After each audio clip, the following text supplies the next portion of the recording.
Cher ami, et puis-je vous confier Monsieur Lotin, 52 ans, à qui j'ai fait un toucher rectal, qui m'a fait découvrir un nodule plus dur que le reste de la glande prostatique, qui me paraît d'ailleurs augmenter de volume. J'ai demandé une échographie endorectale, qui semble confirmer les données de mon examen clinique. À ce jour, je n'ai pas encore reçu les résultats de la biologie, en particulier des phosphatases acides. Qu'en pensez-vous? Faut-il aller plus loin dans les investigations?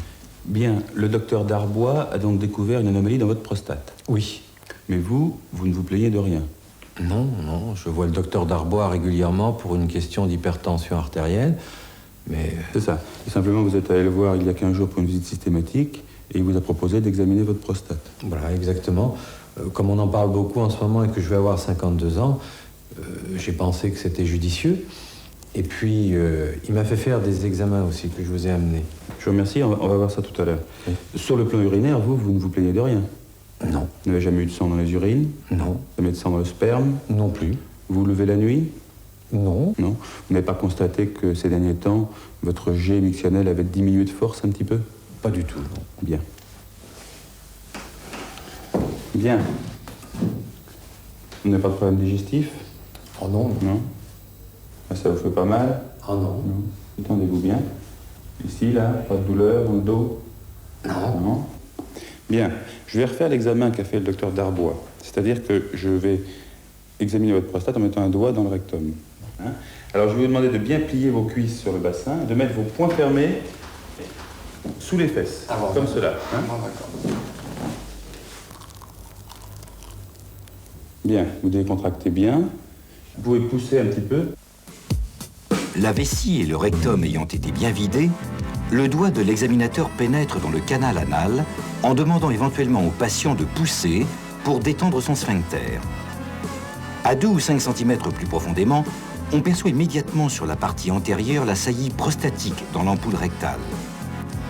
Après avoir reconnu le bec prostatique, le doigt suit le contour de la saillie prostatique afin d'en apprécier la taille et la forme, puis recherche le sillon médian, normalement perceptible. Par ailleurs, l'examen apprécie la consistance et la sensibilité de la glande. Il entraîne parfois une envie assez intense d'uriner ou une gêne irradiant à la verge et au gland sans valeur sémiologique particulière. Normalement, la saillie de la glande prostatique est minime dans l'ampoule rectale, comparable à 2 grosses amandes dont le grand axe est dirigé sensiblement en haut et en dehors, soit une taille globale de 2 à 4 cm dans son plus grand diamètre. La main hypogastrique ne retrouve pas ou très difficilement ce volume glandulaire, même lorsque le doigt intrarectal le repousse fortement dans le pelvis. La consistance, ferme et élastique, peut être comparée à celle des cartilages de la pointe du nez. En cas d'hypertrophie prostatique bénigne, la glande est augmentée de volume, soit de manière symétrique, soit de manière asymétrique mais régulière. Le sillon médian a en général disparu quand le volume de l'adénome est assez important, mais cela n'est pas constant.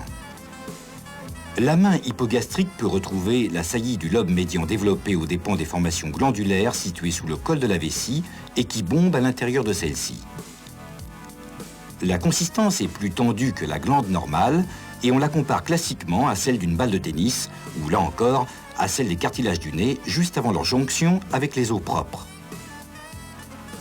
Pour dépister les petites tumeurs, l'examinateur qui palpe une prostate normale dans sa forme et son volume avec un sillon médian conservé doit être particulièrement vigilant au moment d'en apprécier la consistance. C'est dans ces cas que l'examen systématique prend toute sa valeur de dépistage et permettra de découvrir un petit cancer débutant dans une prostate asymptomatique. La présence d'une hypertrophie prostatique va faire rechercher plus particulièrement une anomalie de consistance sous la forme d'une petite noisette ou d'une bille enchâssée dans la glande prostatique hypertrophiée mais souple. Enfin, à un stade plus évolué, la prostate tumorale est une pierre irrégulière, parfois avec des zones plus ramollies ou de consistance plus souple. Ces limites sont souvent mal définies, il est parfois même impossible d'en suivre le pourtour. Et bien sûr, cet examen se termine en explorant le reste de l'ampoule rectale, car 50 ans est aussi l'âge du cancer du rectum. J'espère que ce n'est pas grave, docteur. Non, mais vous avez effectivement une petite anomalie de la prostate. Je vais regarder votre échographie. Hein. Oh. Nous allons regarder ensemble l'échographie de M. Lotin, et d'emblée, on note que l'échographiste a repéré un nodule hyperéchogène du lobe droit qu'il a marqué par 2 petites croix. on remarque que ce nodule hyperéchogène est hautement suspect, car situé dans la prostate périphérique et s'accompagnant d'une rupture capsulaire. Alors, qu'en pensez-vous, docteur? Vous avez une prostate qui est un peu grosse.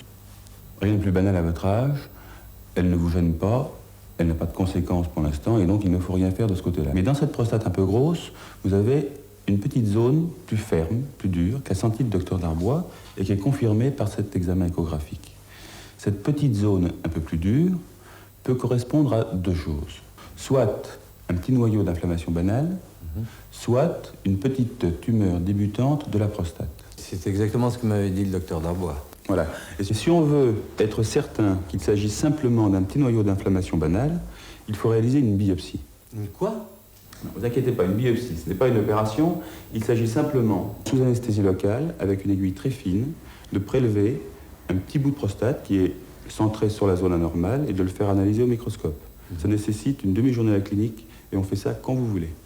Cher ami, je vous remercie de m'avoir adressé votre patient, monsieur Lotin, qui présente effectivement un nodule franchement suspect de sa prostate. Je le biopsie la semaine prochaine et ne manquerai pas de vous faire parvenir les résultats histologiques dès qu'ils seront en ma possession, amicalement.